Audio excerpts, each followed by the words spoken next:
All right, guys, we are back from break here on the early line on SportsGrid. Davis Maddock and Mark Zinno with you guys here. We are going to go back into Fade the Public, which we left you guys with at the break. We were asking on our social media, will Patrick Mahomes go down as the GOAT? Obviously, 28 years old. Brady, the current GOAT, played until he was 45. I would be shocked if Patrick Mahomes found a way to play until he was 45. Brady is a real one of one.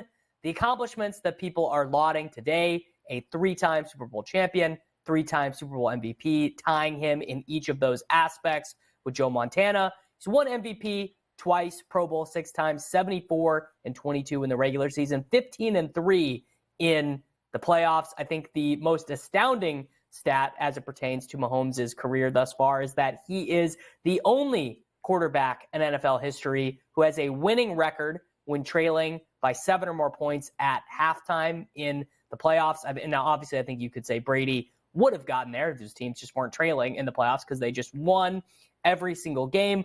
Clearly, the game that we're doing here is a game of extrapolation. Now, the last 2 years, I think you could definitely argue that the Chiefs were playing with at least one hand tied behind their back. Last season, more so than this season. I actually think the 2023-24 Chiefs were better than the 22-23 Chiefs because the defense was so good. I think that's something that's gotten missed in this conversation about how bad the Chiefs wide receivers were, and they were not good. But what an unbelievable defense. And welcome to everyone on radio here on SportsGrid. Davis Maddock and Mark Zinno with you guys on the early line. So I know you're nauseated. I know you don't want to do this, but we gotta close out the conversation. Mahomes, the resume that he's got up into this point, it's the best start to anyone's career. He's matched Brady by age 28 in terms of Super Bowl victory. So it's the conversation that people want, even if they don't necessarily need it, Mark. Yeah, okay, I get it, but I'm just not going to entertain this silliness that he's anywhere near Brady. Like, he's not even near Peyton Manning. Forget the Super Bowls for a second. Like, there's a world where someone thinks that Patrick Mahomes right now is a better quarterback than Peyton Manning was his entire career. Like, that's something that people actually think, because that seems maniacally crazy to me. Like, all the passing records that Peyton Manning has, the 55 touchdowns that he has now in 16 games, not 17, that nobody's even come close in the last 2 years with an extra game to even touching, right? Like, this is the conversation we're going to have right now, because I think it's maniacally insane to even put him in that conversation. Patrick Mahomes might be a top 10 quarterback in NFL history right now, but he's not top 5, and he's certainly not top 3, and he's certainly not the GOAT. Like, I don't have to have this conversation because I think it's stupid, personally. So, I mean, he's definitely better than Peyton Manning. He's more accomplished than Peyton Manning. I think that sadly, honestly, looking back on it, the thing that happened to Manning was that Manning had to play against Brady. You know, Manning had to go basically his entire career. He had to deal with Tom Brady. And what happened when Mahomes went up against Brady? Oh, it didn't work so well, did it? No, it didn't work so well. Okay, all right. And that's what Mahomes said. So that, of course, they had to. You know, he goes on the booth last night on CBS after the win, and look, they're doing TV, they're doing their job. So the conversation that they had with him was, they did like the GOAT, like whatever. Where does this place you in history? And what Mahomes said was, look, man, Brady beat me head to head. He beat me in the 2018 AFC Conference Championship game. That was the game where Brady threw the game-losing interception, but Dee Ford was lined up offside and then got absolutely smoked in the 2020-2021 season Super Bowl, 30-9 in that game. Mahomes got sacked 3 times, just was spent the entire game running for his entire life. I think ultimately it'll be a very similar conversation to Jordan versus LeBron, where it's really not going to matter unless the Kansas City Chiefs and Mahomes end up winning more in total. So that would be, if you count it, that would mean 8 Super Bowl victories. So 5 Super Bowl victories is, I don't care if you give Patrick Mahomes and the Kansas City Chiefs an infinite timeline to accomplish that. 5 Super Bowls would be, it would be completely unheard of, right? It would be a duplication of the greatest guy to have played the sports. It's so fascinating that, to me, the thing that really put Brady over the edge in the end, it's the Buccaneers Super Bowl, right? That really is the thing that made him completely unassailable, because you can't be like, oh, well, it was Belichick. Well, it was Gronk. Well, it was Randy Moss. Well, it was the defense they had, because he went into what was, come on, the Buccaneers are one of the most incompetent organizations in the league. And the mere presence of just bringing this guy into the aura of your universe made them a Super Bowl champion. And he beat, in that game against the Kansas City Chiefs, he beat the guy who is going to be coming after every record that he has. And I think for a large majority of people, that's really all that they need to know, is that they played head-to-head in the playoffs twice, and Brady got the best of him both times. Yeah, again, there's more ridiculousness in this conversation than I can stand. I mean, the idea because he's won when Brady won 3 Super Bowls and the Patriots won 3 Super Bowls, you know what nobody did? Oh, is he the greatest quarterback ever? Is Bill Belichick the greatest coach ever? Nobody did that. Nobody did that after those games that ended. Why? Because it was a ridiculous conversation to have. Just like this one is equally ridiculous to have at this point in time. And again, for my money, like Patrick Mahomes is more accomplished than Peyton Manning. He's not a better quarterback. I mean, again, and Peyton Manning didn't play in this era where all the rules were skewed toward the offense. Peyton Manning played in an era that was completely different and set the world on fire with every passing record you could imagine. If Peyton Manning played in today's era, I mean, Mahomes doesn't beat him, period. And oh, by the way, Peyton Manning had one other guy, really, in Marvin Harrison. He had nobody on defense. He had no running game for a better part of his career. And other than that, and no disrespect to Tony Dungy, but do we really think that Tony Dungy is like the same level coach as Andy Reid? Because I don't. So Patrick Mahomes has led a charmed life in this NFL. He walked into a team that had won 3 consecutive AFC West titles, okay, with one of the best coaches and best play callers in the league. And, oh, by the way, one of the best players ever at his position in Travis Kelce, and maybe the best receiver in the game in Tyreek Hill, and walked into all of that, right? Like, there's not a lot of other guys who have had that fortunate pleasure of walking into all that. Now, again, he capitalized on all of it and turned it into success and turned it into championships. I'm not taking that away from him. But let's just have some context around this discussion, because no one's doing that. All we're doing is leading with emotion. He's the GOAT. Stop. People saying that don't have any context of what they watched 20 years ago from other players and everything else and what they accomplished, and are factoring in for the era that they're playing in now, where everything is skewed towards throwing the football and everything is skewed towards offense. And it's just a completely different game and different set of circumstances. Yeah, it's sort of interesting that, sports discussion is just so different now. When Brady was going on the initial run before the 10-year fallow period where they didn't win, it was just we talked about sports in a different way. Everything wasn't about who is the GOAT. That's just not the way we process things now, right? It's immediately the thing happens and you have to place it in a historical context. We're going into break here on the program. We're going to look forward to next year in the NFL when we get back. Don't go anywhere.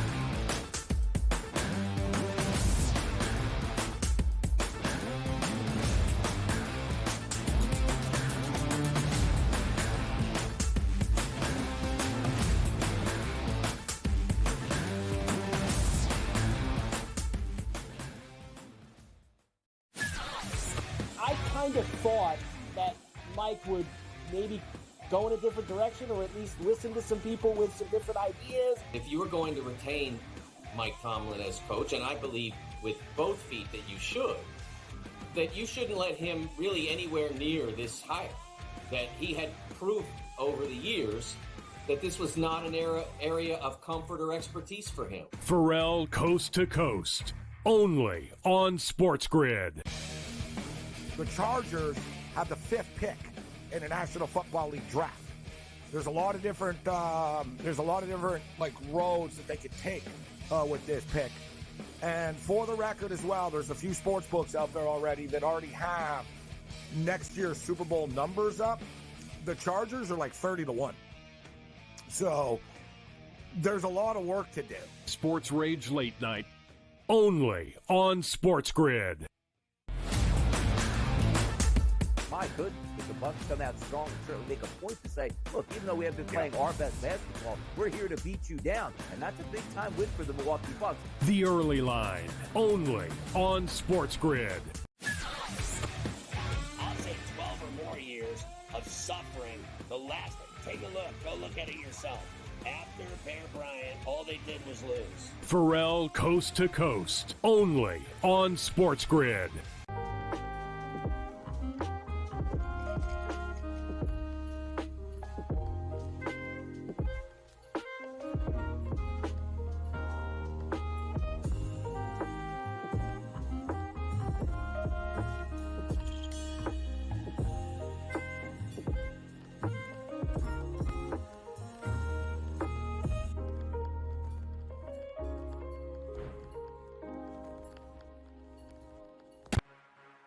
It's smarter to be on SportsGrid, your 24/7 sports wagering network.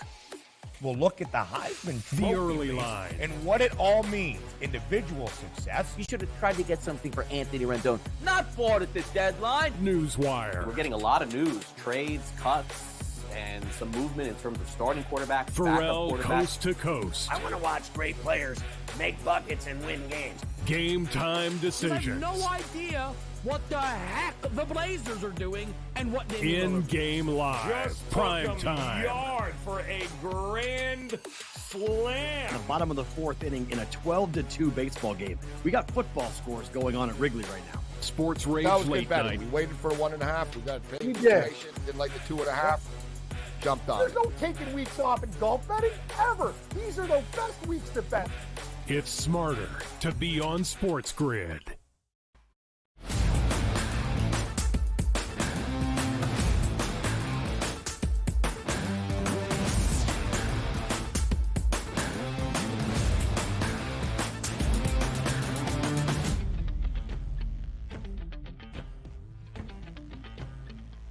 All right, guys, welcome back to the early line here on SportsGrid. Davis Maddock and Mark Zinno. And obviously, as we end the 2023-24 NFL season, we have to look ahead to 2024. We've got an incredibly exciting NFL draft coming up. I think that this is one of the more transformative NFL drafts that we're going to have in this, decade. We've got two quarterbacks who are locked in to go with the first and second picks, although I don't think a lock to go to the teams right now who are picking first and second. We are 73 days away from the NFL draft. I certainly think the Bears trading out of that pick. Maybe the Commanders trade up to one for that pick because they have their guy and they don't want to risk it. I certainly think the Patriots could trade out of the third pick. Maybe they don't want Jane Daniels. Maybe they don't want to pay that price for Marvin Harrison Jr. Certainly it has been the Patriots' way to trade down. So Zinno, we're going to take a look at the board for Super Bowl odds for the next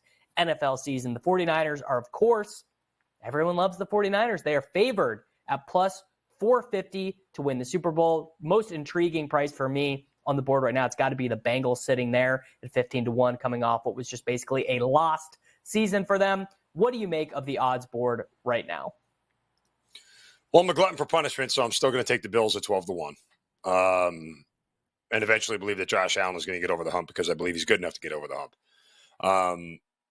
The Cowboys are interesting. They're going to be in the conversation.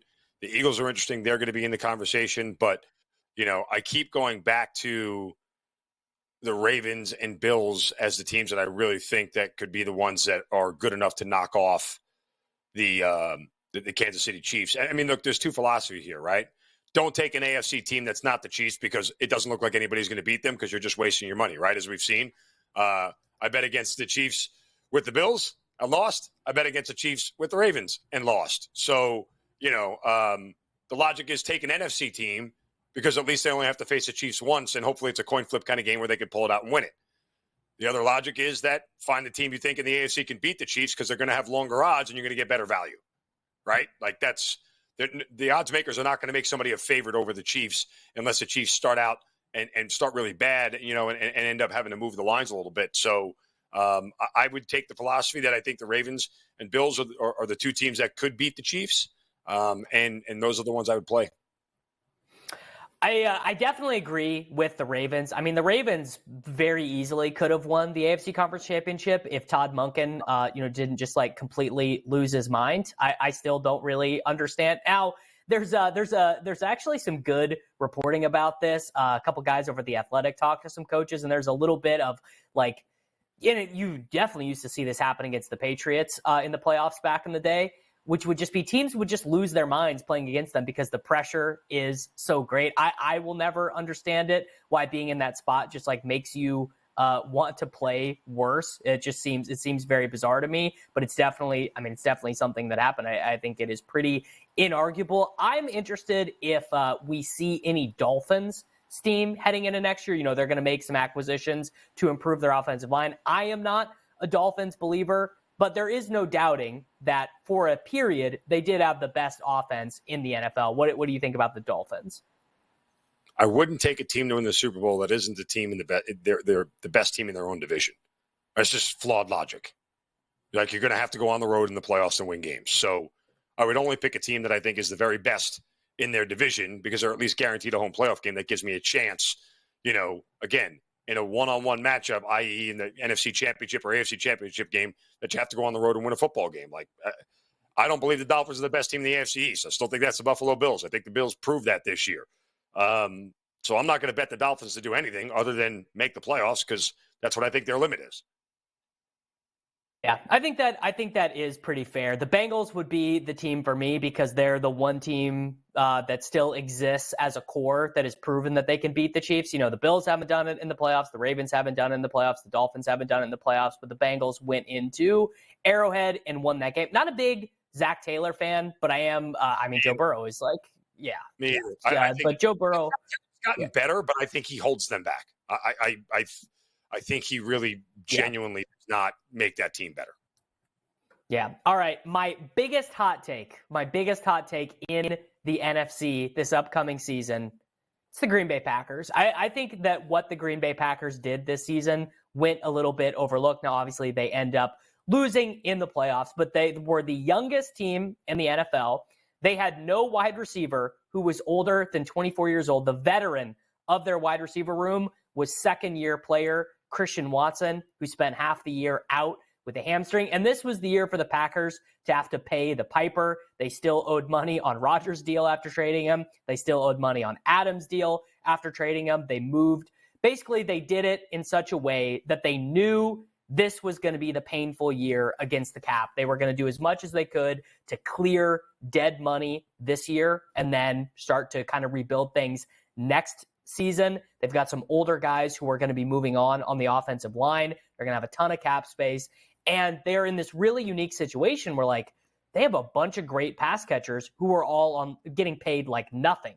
Dontavian Wicks getting paid nothing. Luke Musgrave, Tucker Kraft, Bo Melton, Romeo Doubs. All these guys are getting paid like nothing. They can make a couple marquee free agent acquisitions. And I look at that division, and I don't mean any disrespect to the Detroit Lions, but if you said you can start a franchise with one quarterback, Jordan Love or Jared Goff, I'm taking Jordan Love. Now, I'm, again, big fan of Dan Campbell, maybe not so much Matt LaFleur. I think Matt LaFleur is a little bit more in that Andy Reid, Kyle Shanahan, too conservative with the fourth downs, with the clock type stuff, whereas I think Dan Campbell's the exact opposite. I think Dan Campbell's about as good as it gets in terms of, knowing when and how to be aggressive in those spots.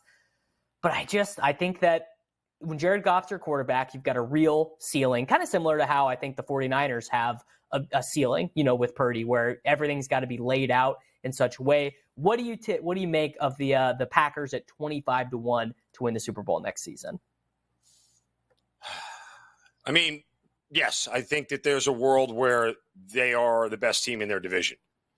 I mean, if you're the Lions right now and you're betting on them, there's only really one direction you can go, and that's down, right? It's hard, it's going to be very hard for them to get back to the NFC Championship game again. A lot of things had to fall their way. And, oh, by the way, can we just hit a rewind button here? Remember when the Jacksonville Jaguars last year's playoffs, almost beat the Chiefs? Do you remember that? Remember when all that happened? That was in the AFC divisional playoff game, right? Yeah, right? And they almost beat the Chiefs because what happened in the game before? Oh, that's right. Brandon Staley and the idiot Chargers, who was a putz, blew a 27-point lead and let them get back in a game they had no business winning. So then all of a sudden we think the Jaguars are good because they were able to hang with the Chiefs for a half and go win a game. What happened this year? Oh, we realized the Jaguars regressed because they weren't that good to begin with. There is very much a world where the Lions, who, oh, by the way, and I've said this 100 times on this network, on plenty of shows that I've been on, including In Game Live, they should not have beat the Rams. If Sean McVay wasn't a moron, they do not beat the Rams and are not in the NFC Championship game. So think about that next year when all of their lines are overinflated because they went to the NFC Championship game and their win total is at 12.5. They take the under. You heard it here first. Take the under and fade the Lions because they're good, but they're not NFC Championship game good on the regular yet. That's not them. So they're going to be overpriced and overinflated because they won 2 games and in reality, there's an argument they didn't deserve to win either one of them. Am I wrong in that assessment, Davis? No, you are 100% right. In fact, I took the Rams in that game, and in all these, playoff contests that I'm doing, I was loaded up on Rams. I had like Rams skill position players in these playoff fantasy contests. I really thought they'd win that game. And honestly, I think like McVay is the ultimate. 80% of what he brings to the table is like as good as it gets, and then the 20% that he takes off of it completely ruins the meal, because he might be the worst coach in the NFL with clock and game, situational management. I never really understood why he has not grown in that respect. We're going to go ahead and run it a break here real quick on the program. Some more NBA when we return. Don't go anywhere.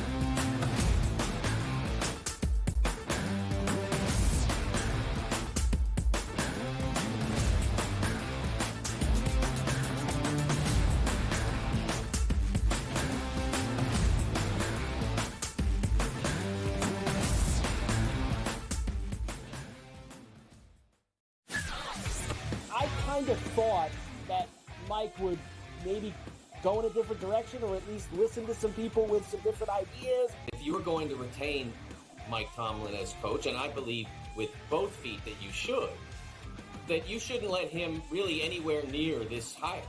That he had proved over the years that this was not an area of comfort or expertise for him. Pharrell Coast to Coast, only on SportsGrid. The Chargers have the 5th pick in the National Football League draft. There's a lot of different like roads that they could take with this pick. And for the record as well, there's a few sports books out there already that already have next year's Super Bowl numbers up. The Chargers are like 30-1. So there's a lot of work to do. Sports Rage Late Night, only on SportsGrid. My goodness, if the Bucs come out strong and certainly make a point to say, look, even though we have been playing our best basketball, we're here to beat you down. And that's a big-time win for the Milwaukee Bucks. The Early Line, only on SportsGrid. I'll say 12 or more years of suffering. The last, take a look. Go look at it yourself. After Bear Bryant, all they did was lose. Pharrell Coast to Coast, only on SportsGrid.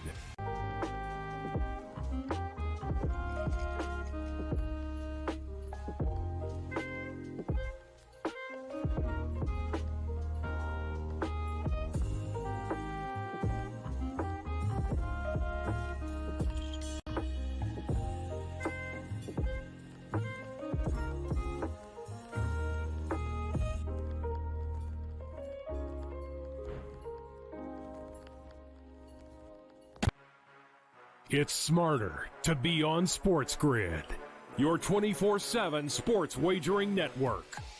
We'll look at the Heisman Trophy The Early Line, and what it all means. Individual success. You should have tried to get something for Anthony Rendon. Not bought at the deadline. Newswire. We're getting a lot of news, trades, cuts, and some movement in terms of starting quarterbacks, Pharrell Coast to Coast. I want to watch great players make buckets and win games. Game time decisions. I have no idea what the heck the Blazers are doing and what they In-game live, Just prime time. Yard for a grand slam. The bottom of the 4th inning in a 12-2 baseball game. We got football scores going on at Wrigley right now. Sports Rage That was Late good betting. Night. We waited for 1.5. We got paid. We did. Didn't like the 2.5. Jumped on. There's no taking weeks off in golf betting ever. These are the best weeks to bet. It's smarter to be on SportsGrid.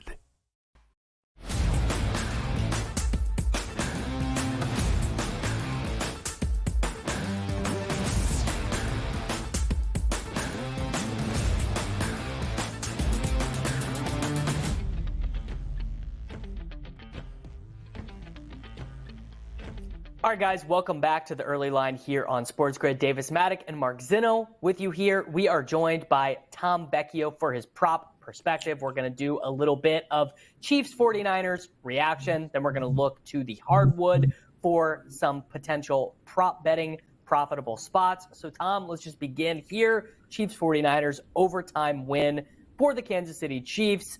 How did it go for you? What was your big prop spot? Was this a good endeavor for you, a bad endeavor? How did the Super Bowl go for you?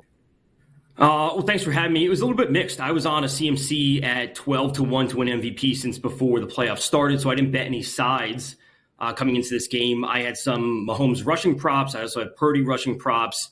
It was a mixed bag for me. I was big on the live overs once it dropped to 40 or so. That's where I jumped in live, and that turned out to be very profitable. But no Gatorade for me, no Anthem for me, none like that. I was sticking to the players and mostly their usage rates and trying to find some angles there. Tom, I have to ask you, as a guy who had that CMC prop in overtime when it was 3rd and 4 and they didn't run the ball, giving themselves a chance to at least go for it on 4th down to try and score a touchdown, were you nauseous and sick? Because I thought that's what they were going to do on 3rd and 4 was hand it to CMC to go get me 4 yards. Yeah, I was dying in overtime. Jennings with a passing touchdown, receiving touchdown, I thought was a player that could take it away, but not running the ball there and not running the ball and giving the ball to CMC for the majority of the third quarter was actually my biggest issue, that they just didn't stick to the plan and they deviated from what got them there. And teams always do that against the Chiefs. Like, why are you going away from what is successful and taking yourself out of the game? So not a good third quarter, not a good overtime for the 49ers, and it showed. Not a good spot. I think that Purdy will want that throw to Deebo Samuel back for quite some time. I mean, Chris Jones made it difficult on him, got the hand in his face, but, it is what it is for the 49ers. We've got to take a look at Mahomes' stats here real quick. I mean, outside of that 52-yard throw to Mecole Hardman, a lot of dink and dunk, a lot of keeping the ball in front of the offense, too many screens in the first quarter. I mean, that started so slow with those wide receiver screens, just felt like they were never going to work. Obviously, the big thing here, I got to know, were you on every tout's favorite prop? Were you on the over 4.5 rushing attempts for one Mr. Patrick Mahomes? No, I was just on total yards, which was at 25, 22.5, whatever it was.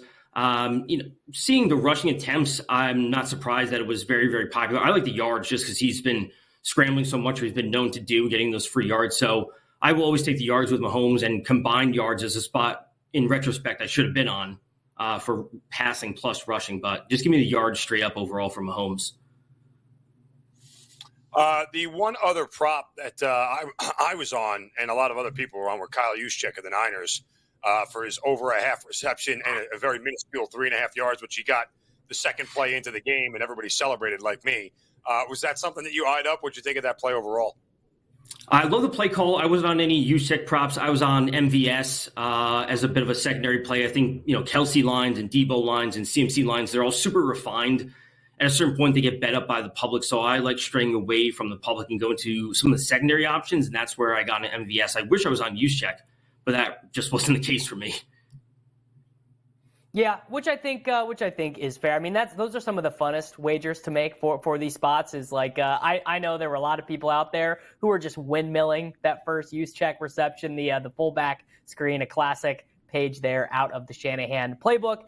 Real quick here before we get into the hoops, let's take a look at the 2025 Super Bowl odds. You see any early value here? I thought Ravens, Bengals, they look all right. Packers, if I really wanted to get deep down the board, is there anyone you would lock up money for 12 months on at this stage, Tom? It might be the Texans. I'm just a big believer in Stroud. I like what they have on offense. I like what they can do on defense. I expect them to make some moves. Also, some of their key players are not taking them super big contracts, so they have some flexibility. I also think they can probably win their division again. The Jaguars are okay. What we get from the Colts with Anthony Richardson is yet to be seen, but I think the Texans can win the division, and that would probably put them in the best spot moving into the playoffs. Yeah. When you look at some of those other futures, again, we were talking about, I mean, the hard part is, I always say when it comes to futures that you shouldn't pick a team that you don't believe is the best one in their division. The AFC South all of a sudden has become a little bit more competitive than what we thought, given what Houston has done. Jacksonville still there with Trevor Lawrence, and as you mentioned, Anthony Richardson. Do you think that the Houston Texans, if you were to make a bet right now for them to win their division, would do it again? I think so. I think the first portion of the season was a little bit slow for them, but as they picked up steam, I think that they can show that they're the best. And listen, the ceiling for Richardson is probably super, super high, but that is uncertain as of now. And I think the Jaguars overachieved last year. I think people are giving them too much credit for who they are. And I think they could probably finish third, if not fourth, depending on what the Titans do. Like, I'm not a big Jaguars believer. I am significantly higher on the Texans than the Colts. Which I think is pretty reasonable. I mean, that division for so long, like they got a real uplift this year with CJ Stroud kind of lifting them up. But it's a very the kids would call it mid, Tom. They would call it the AFC South a mid division, and they would definitely be correct about that. All right, let's transition now to the NBA. We got a huge marquee game tonight between the Denver Nuggets and the Milwaukee Bucks. Small favorite here for the Nuggets. The Bucks just they'll do anything to figure out a defense. They just need to be like the 15th best defense in the NBA. I can't really figure out how they haven't gotten there yet, given the talent that they have on the roster, like 2 of the 15 best defensive players in the NBA. What do you make of this one tonight? The Bucks are going to continue to not play defense. I love the fact that the Nuggets are coming off of a loss. The Bucks are kind of lost since Doc Rivers have took over. They're in the bottom 10 of the league when it comes to defensive efficiency. I don't care about this recent win that they picked up against the Hornets. The Hornets are terrible. So my favorite spot in this game is going to be Jokic double-double plus Denver win at plus 110. Also, the Jokic triple-double plus Denver win is plus 370. I think this is far more interesting than betting PRA or whatever it might be. Denver is just a superior team. That is a fact. I think the 1 point spread is not enough for the Nuggets. I would play them to 4 or 5 at a certain point. So Jokic double-double plus Denver win is plus 110, and I will take that time and time again. Tom, big matchup out west, Clips and T-Wolves. Clippers now a 4.5 point favorite, opened up at 3.5, but I know you're looking towards the Timberwolves here for a prop. Yeah, that's going to be Karl-Anthony Towns under 32.5 points, rebounds, assists. It's minus 122. It's a little bit of juice, but I have a feeling this is going to be like a playoff type environment. Like the Clippers are going to show that they are the far superior team. I think the Timberwolves are running a little bit hot. Their fourth quarter offense is pretty terrible. They're not being super efficient in any capacity. Both teams are in the bottom 6 of the league when it comes to offensive pace, and Clippers are only the 4th fewest points per game opposing power forward. So this is just not the spot for Karl-Anthony Towns. I will side with the under in this type of matchup. We're going to see lack of scoring, bit of a playoff type field tonight. All right, let's hit here real quick on 76ers Cavaliers. Mark and I we've been tossing this one around for the entire program. We don't really get why the 76ers, even on the road, even, no Embiid, no Batum, they're having to kind of get down into their bench that's a little bit thin, playing Buddy Hield like 42 minutes a night here on his brand new team. We both kind of like the 76ers side here. What do you make of 76ers Cavaliers? Yeah, I would certainly say the 10 points is a little bit much. I would also lean with the over, specifically because the Cavs are just so efficient on offense at times, and they're playing up in pace against this Philly defense that is struggling. So we could certainly see plenty of scoring. The 10 points are just on a nightly basis in the NBA, I think, is a little bit too much to lay. Just some teams just don't get up for every single game. Specifically, I like Donovan Mitchell over 3.5 made threes. As Philly's defense is slipping, they're allowing more and more threes. In the last 3 games, they're allowing 15 made threes to their opponents. That's in the bottom 10 of the league. And Mitchell's taking 9, 10, 11, 12 three-point attempts every single night. So I will take the plus money. I also wouldn't mind like the 76ers. Like I said, their guys are going to be out there for them. Maxey, Oubre, and Buddy Hield leading the way. We're going to see some scoring. Yeah, it's interesting in that game. I mean, look at the total sitting around 228. For teams that don't necessarily play with a ton of pace, and I know Philly plays faster when Embiid is out, but, for that game to stay under, you're saying that the Cavs defense is going to keep Philadelphia to around 105, 108 for that thing to stay under and still cover that 10 points, right? Like somewhere in that range, 119, 108 gets you to 227. So it's a very thin window to get in. But comparatively speaking, I mentioned this earlier, the Cavs have only been a 10-point favorite against the Spurs, the Wizards, the Trailblazers, and the Pistons. Now, Philadelphia just played the Wizards last night or the other night as a 5.5-point favorite and won and covered. So the idea that Philadelphia, from a comparison standpoint, is as bad as those teams is just factually not correct. I think it's way too many points for Cleveland to be laying. Absolutely. The even with Embiid out, and it might just be like the Cavs are, what are they? They're 14 and 15-1 over their last 16 games or whatever it is, and everyone sees that they're fully healthy. They got Evan Mobley back. They have everyone ready to go. They have Garland back, and now they see no Embiid. Like this is just like I think a betting spot where the public overinflated the Cavs line time and time again. So just roll with the 76ers tonight. which I think is reasonable. So we got Tom's top props here. We have Nikola Jokic to record a double-double with the Nuggets win. We touched on that one earlier. One Mr. Karl Anthony Towns under 32.5 points plus rebounds plus assists. I really like Karl Anthony Towns unders right now because not only can you just run under in general, he's been benched for defensive purposes for Naz Reid in closing spots a little bit here over the last 2 weeks, ever since the 62-point game he had where they lost with 62 points for the Charlotte Hornets. That's a big deal when a guy can lose out on those final 5 or 6 minutes. And then in that 76ers Cavaliers game, we've got Tom taking Donovan Mitchell over 3.5 3-pointers. Maxi's going to have to do everything on offense. That's a tough defensive cover for a guy who's recovering from the flu right now. We're going to go ahead and run into break here real quick on the early line. Thanks to Tom for joining us. We'll see you back here in a few moments.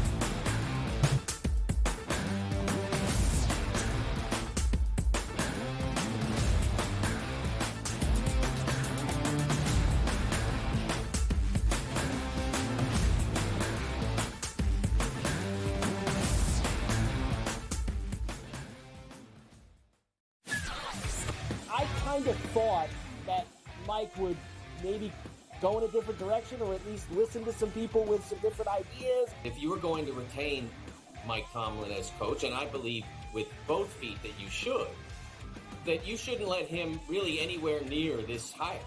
That he had proved over the years that this was not an area of comfort or expertise for him. Pharrell Coast to Coast, only on SportsGrid. The Chargers have the 5th pick in the National Football League draft. There's a lot of different like roads that they could take with this pick. And for the record as well, there's a few sports books out there already that already have next year's Super Bowl numbers up. The Chargers are like 30-1. So there's a lot of work to do. Sports Rage Late Night, only on SportsGrid. My goodness, if the Bucks come out strong and certainly make a point to say, look, even though we have been playing our best basketball, we're here to beat you down. And that's a big-time win for the Milwaukee Bucks. The Early Line, only on SportsGrid. I'll say 12 or more years of suffering. The last, take a look. Go look at it yourself. After Bear Bryant, all they did was lose. Pharrell Coast to Coast, only on SportsGrid.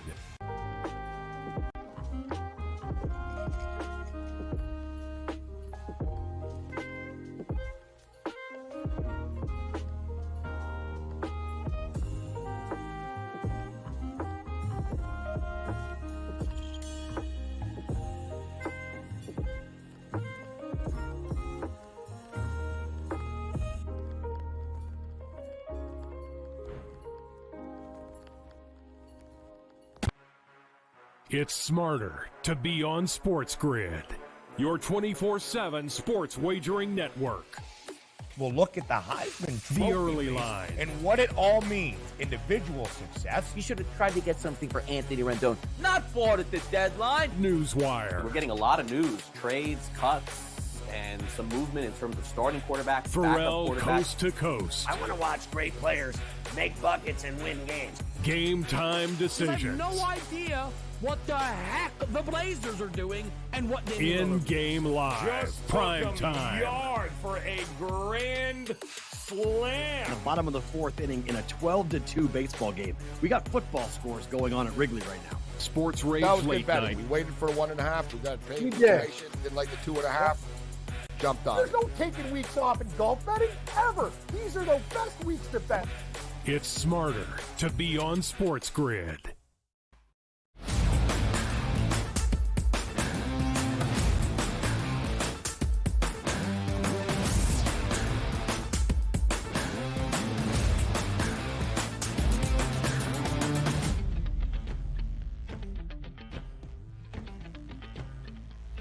All right, guys, welcome back to the Early Line here on SportsGrid. Davis Maddock and Mark Zinno with you here on the program as we continue our transition from Super Bowl chatter to the hardwood. We're going to do a little bit of college basketball, a little bit of NBA. We got some big games in the NBA tonight. We're going to do bye, and then we are going to get on out of here and leave you with the rest of your day and the rest of the programming here on SportsGrid.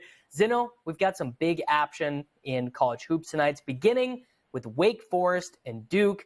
Blue blood program and Duke, obviously relatively high over-under given my experiences with college basketball. What do you make of Wake Forest and Duke tonight? Yeah, I mean, there are some 7s and 7.5s out there on this line. And look, I think there's a sense of overinflation on this number for the Duke Blue Devils. Wake Forest is really good. They can match Duke punch for punch on the offensive end. In fact, they play with more tempo and they're a much better free throw shooting team. And that's something that in a game like this is going to matter. The big real question for the Demon Deacons here is weathering the storm of Cameron Indoor, right? Like they go into this environment where I think the game script goes that they sort of get punched in the mouth early a little bit. I think Duke, will have control the outset and have a lot of, it's one of those nationally televised games that everybody's going to be watching, right? It's on ESPN. So that environment is tough to weather the storm, but Wake Forest is too good and too consistent, too good of a shooting team across the board for them to get down by a lot and not be able to get back in this thing. And I think when you look at that total of 151 for this game, you can see that these are two teams that are going to play back and forth pretty much for the entire 60 minutes here. I think if Wake handles the storm and weathers it really well for the first 20 minutes and manages to have a small lead at halftime, they got a great shot to go out and steal a game altogether. But I think Wake Forest here is the right side. Duke is good. I don't know if they're that much better than Wake Forest is. And, in conference play, Wake Forest actually has a better defense this year. I know when you look at Ken Palm, you see what they have overall, but conference play this year, Wake Forest has been the better defense. They're great on the perimeter. They're second best in three-point field goal percentage defense. They're big inside. They don't allow a lot of offensive rebounds. I mean, this is a matchup, I think, where we're overinflating Duke and not giving Wake enough credit. All right, there we go. We've got a little bit of Wake Forest action here on the program. We're going to move to the Big 12 now. We've got the University of Kansas against Texas Tech. Kansas, obviously one of the big-time historical, great programs in college basketball. So I think a lot of people would maybe be surprised to be seeing Kansas on the road at the Red Raiders, being slight dogs here. 146.5 is the total. Do we have any plays in this game, Mark? This is one of these games where I think we know that Kansas is the better team. It's a question of, can Texas Tech put together a 40-minute game against Big Brother and go out and win the thing? We see that Texas Tech is a 3.5-point favorite, somewhere in that range, whatever we're looking at here. I would lean on playing Texas Tech in the first half to have a lead at halftime. You cut the game in half here. And again, we talk about the home road splits in college and how dynamic it is, how it's road teams this year have really struggled to get wins in conference play. But I don't know if I trust Texas Tech for a full 40 minutes against a good shooting team like Kansas. I think that's where you're selling me that Kansas, who has the number one effective field goal percentage in conference, is going to end up being able to be kept at bay for a full 40 minutes in this thing, especially by a Texas Tech defense, guys. That is really bad. Texas Tech in conference play has the second to worst adjusted defensive efficiency in front of only West Virginia and right behind Oklahoma State, and that's a real problem. They can't defend a three at all. That's a bad problem against a Kansas team that can shoot. They're not very good inside. They give up a ton of offensive rebounds to opposing teams. In fact, they're dead last in the conference in offensive rebound rate allowed by opponents, and that's something where Kansas is going to take advantage. So over a course of 40 minutes. So I would look for Texas Tech to establish it early, get a lead at half, and then, if you're a Raiders fan, you have to hope, Red Raiders fan, hope that they can hang on for the final 40. All right, there we go. A couple plays in the college basketball window that we've got tonight. We are going to move now to the NBA. We're going to bring back the big marquee matchup here. We've got the Milwaukee Bucks against the Denver Nuggets. There are a couple things that I'm looking at in this game. The first is going to be, is this a big Jamal Murray game? Because the interesting thing about the way the Nuggets play in the regular season is they're pretty content to just let Jamal Murray kind of just be 17 points per game, 8 assists, 4 rebounds. Like, there's no need for Jamal Murray to be the best player on the Nuggets in the regular season. However, one, we know that Jamal Murray, when it comes time for the NBA playoffs, is going to be, the dial is going to be turned to 11. He'll also do this a bit in the regular season. And if just schematically you're looking at this matchup, what is the best point of attack for the Denver Nuggets offense, it's easily going to be that matchup between Jamal Murray and Damian Lillard. Giannis is going to spend some time on Jokic. Brook Lopez is going to see a lot of Jokic. They've got some longer defenders there on the wing. Jay Crowder is going to be in Michael Porter Jr.'s jersey for this entire game. Mark, do you have any angles that you like for Bucks Nuggets? I would not trust a Milwaukee defense against a very accomplished offense like the Denver Nuggets and a very good shooting team like the Denver Nuggets. It's just not a play that I could get behind. For me, it would be Nuggets or pass. Despite the fact that Milwaukee is home, their defense is a major liability, and I don't know that Doc Rivers has made it any better. I just don't. There's nothing about that team that has gotten better since he started coaching there. I understand them firing Adrian Griffin felt like it was necessary, but the one thing they needed to fix from Adrian Griffin and Doc Rivers was the defense. It's not the offense. That's not the problem. They can score. But, it also kind of feels like why not just take the over in this thing, right? Like just push the pace and hope for a lot of scoring. Doesn't that feel like the easier way to kind of go through this sweat as opposed to back and forth? But, just one other look at it, I suppose. Yeah, that is obviously if the players are just like, look, we don't want to be coached by this guy anymore. If Damian Lillard and Giannis are like, enough of this already, you can't keep them around even if you are 31-13. I don't know if Doc Rivers would have necessarily been the coach that I would have hired, probably about the best they could do. In the middle of a literal championship window, like a top 3 team in title odds, you probably have to find someone with a little bit of experience in that realm. Let's take a look here at some of the Jokic and Giannis props. Obviously, this will be the ones that we are tuned into. One thing I do love to do in these larger spots for Jokic, just when I think his minutes are going to get extended, when I think it is more likely that he plays something closer to 38 minutes than 33 or 34, I really like the over on his assists in those spots. Just give him an extra 2 or 3 opportunities there. We just had Tom on. He liked the double-double in combination with the Denver Nuggets win. I also like the points prop here for Giannis, because I do think, as we were just talking about with the over, there's actually not a really good Giannis defender on the Nuggets roster. Like Michael Porter Jr. is going to be the one who spends a lot of time on him. Aaron Gordon will do it, but Aaron Gordon also kind of in that Nuggets defensive system is a little bit more of a roamer. What do you like any of these points, rebounds, or assist prop for either of the studs tonight? I don't know what the number is off the top of my head for all 3 for Jokic, but it feels like a triple-double kind of night for Jokic, right? Like if the Nuggets are going to go out and win this game, it feels like a triple-double kind of night for Jokic against these guys. I look at him and realize that when he wants to win games like this, that he's definitely distributing the ball. We know he can score, and then it's just a matter of the balls bouncing his way as far as rebounds is concerned and how much he'll have to contend with Giannis inside on the on the offensive end for rebounds and things of that nature. But I feel like it's a triple-double kind of night for Jokic.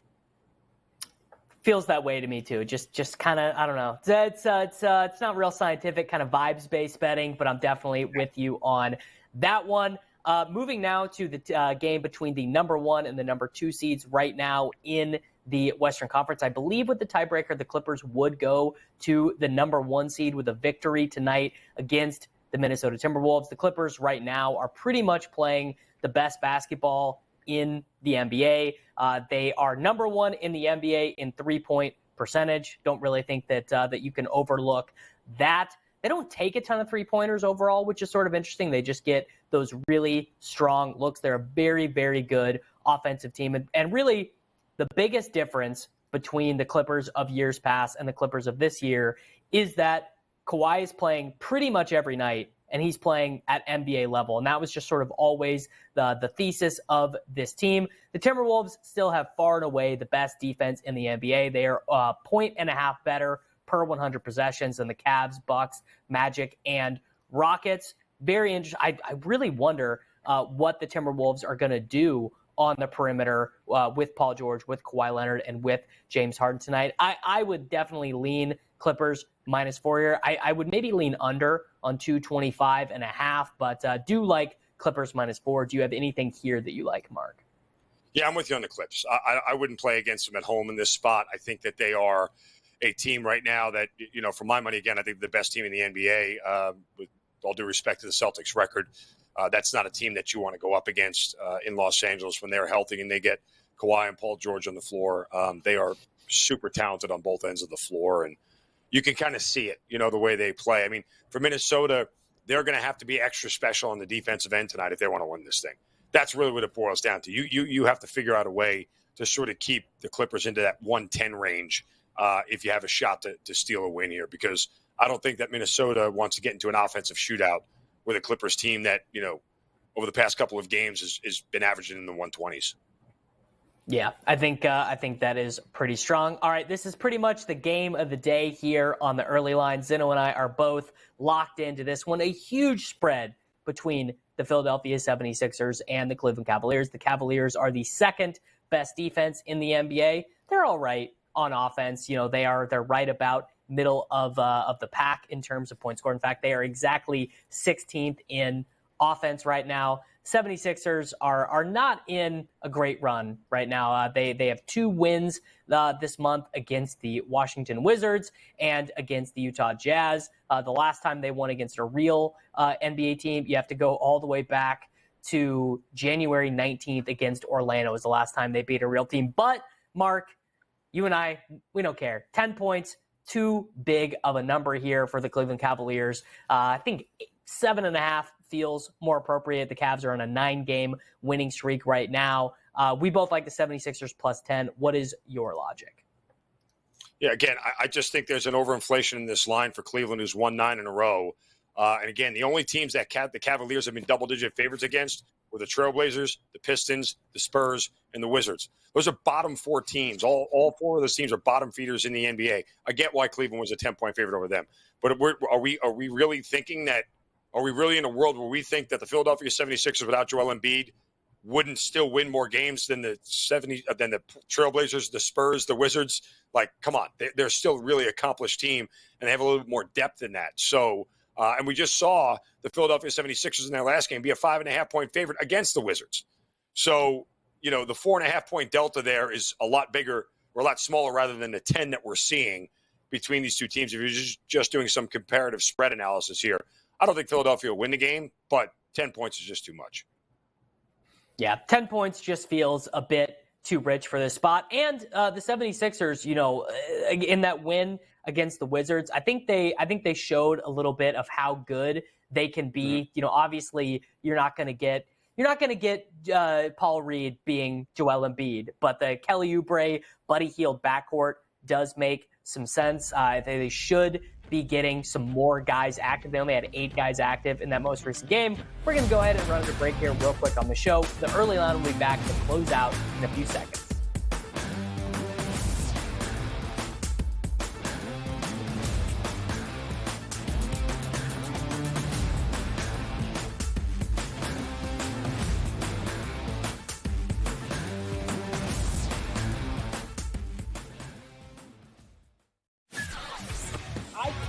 Thought that Mike would maybe go in a different direction, or at least listen to some people with some different ideas. If you were going to retain Mike Tomlin as coach, and I believe with both feet that you shouldn't let him really anywhere near this hire. That he had proved over the years that this was not an area of comfort or expertise for him. Pharrell Coast to Coast, only on SportsGrid. The Chargers have the 5th pick in the National Football League draft. There's a lot of different roads that they could take with this pick. And for the record as well, there's a few sports books out there already that already have next year's Super Bowl numbers up. The Chargers are like 30-1. So there's a lot of work to do. Sports Rage Late Night, only on SportsGrid. My goodness, if the Bucks come out strong and certainly make a point to say, look, even though we have been playing our best basketball, we're here to beat you down. And that's a big-time win for the Milwaukee Bucks. The Early Line, only on SportsGrid. I'll say 12 or more years of suffering. The last, take a look. Go look at it yourself. After Bear Bryant, all they did was lose. Pharrell Coast to Coast, only on SportsGrid.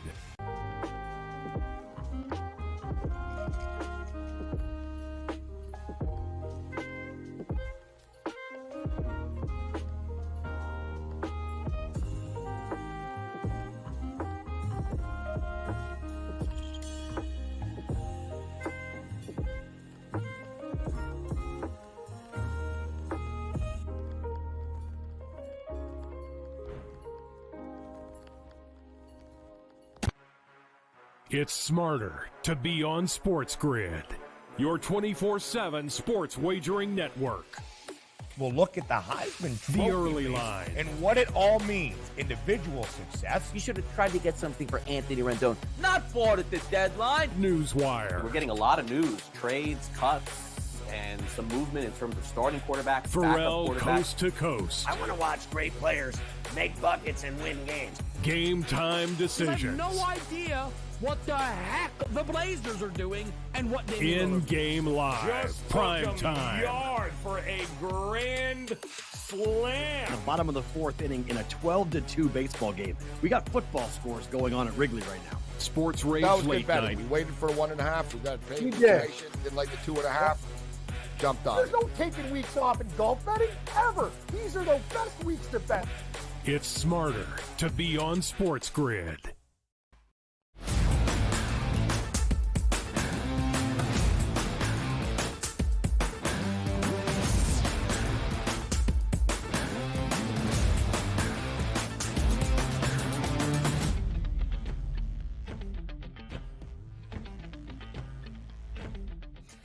Hello, everyone, and welcome back to our final segment here on the early line. Davis Maddock and Mark Zinno have been with you guys for the last 3 hours. We are closing out the show here with a little something we like to call Bye, Bye, Bye. We're each going to give you our favorite pick on the board tonight. Any sport, whatever you want, Mark, it is up to you. What's your best bet tonight? Let's head to college basketball in Tobacco Row, where Duke takes on Wake Forest. Duke laying 7.5. It's already coming down to 7 in certain shops across the border. But we're going to take Wake Forest plus the 7.5 points. Lock that in already. And this is a Wake Forest team that can go punch for punch with Duke offensively. I know when you get on the road in college basketball, you see different splits come up. Wake Forest has been equally as good offensively. At least the dip is not as big as I've seen from other schools. Offensively on the road as they have been at home here. I think they weather the storm of the Cameron Crazies here early on and over a full 40 minutes stay within this number. I made this number 3.5 or 3 in favor of Duke, so I think you're getting a ton of value here with Wake Forest, a team that can go punch for punch with them and is a little bit undervalued. It's Duke, it's Cameron Indoor, it's national TV. The line's going to be higher than what we normally would here. Let's take Wake Forest plus 7.5. All right, there we go. Wake Forest plus 7.5 for Mark. I am going to be staying on the hardwood, but going to the NBA. I debated which one I want to do here. Did I want to do the Timberwolves? Did I want to do our 76ers bet? I'm going to go with the Denver Nuggets on the road at the Milwaukee Bucks. I would be pretty astonished if the Bucks righted this whole ship heading into the All-Star game with a victory over the championship favorite Denver Nuggets. The Nuggets are the best team in the NBA until proven otherwise. They have their exact 8-man rotation. They are about as healthy as they're going to get right now heading in to the All-Star break. Nikola Jokic is playing just as good of basketball as ever. I do also like him to hit a couple three-pointers tonight with Brook Lopez playing that drop coverage. That is going to be my bye for this evening. Everyone, thank you for hanging out with us for the last 3 hours. A lot of Chiefs talk, a lot of Super Bowl, set you up for a profitable night in the NBA and in college basketball. I will be back with you tomorrow morning with Donnie Rightside. Thanks to Mark for joining me. We're heading out.